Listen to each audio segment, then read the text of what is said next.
Good afternoon, everyone. I had a question about step 5 and step 6 in the participation that was due on Thursday, and I wanted to walk you through it. It says on the home sheet we want to use the formula to calculate the percentage of occupied homes in each state in 2010. And it said in column H, calculate the percentage of occupied homes by using the formula. You take the value in 2010 and you divide it by the total of 2010. So let me walk you through that. I need to be on the home sheet and I need to be in column H.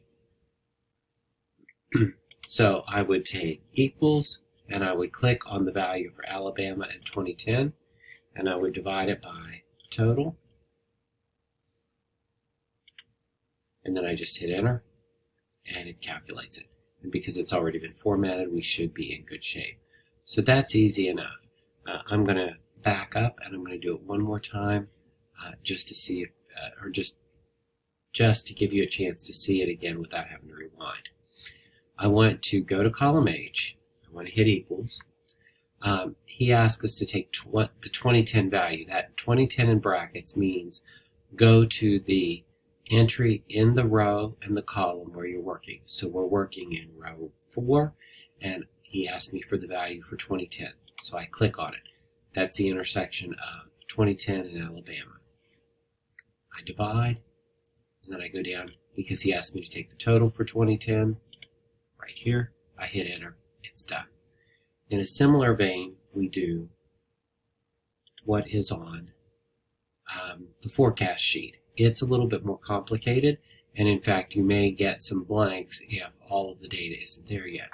So what he wants us to do is take the value for 2010 homes and multiply it by 1 plus the rate change. So let's take a look. So I think it was forecasts.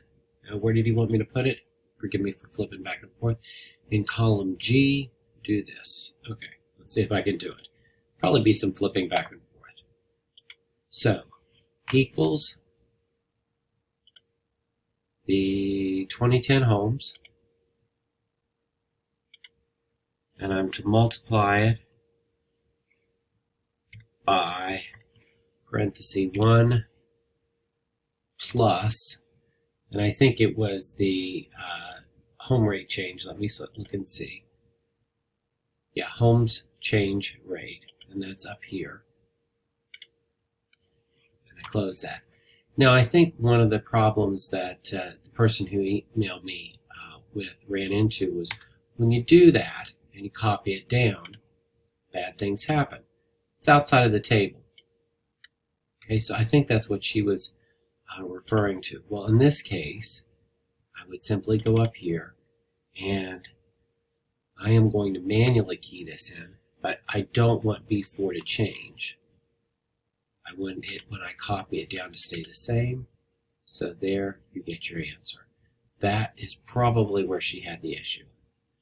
Second, he wants us to do the same thing with column I and take 2010 homes and multiply it by the 2020 homes and multiply it by the 2020 median home value. Let's see. So I take equals and I multiply it. I think, let's double check. Always helps. Yeah, 2020 homes by the median home value. Yep. And then I can just autofill it down. That's not a problem. Hopefully you were able to hear me. I'm in an office and I'm quiet and I'm not hollering at the microphone. I'll listen to this before I upload it. But therein is what you need to do. And I think her question to me, she clarified, and I didn't fully grasp what she was asking.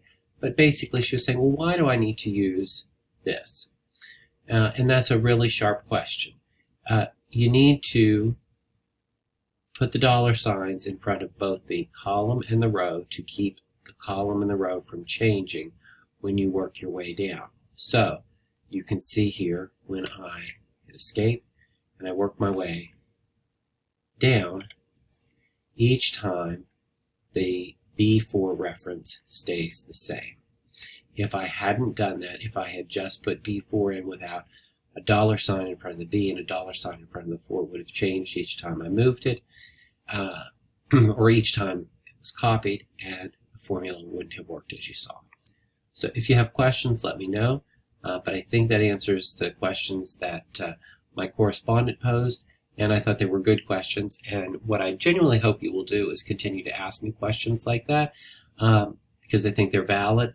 The only thing that I would ask is that before you pose the question, double check, and I know this doesn't always answer, the video down below under Help and Resources.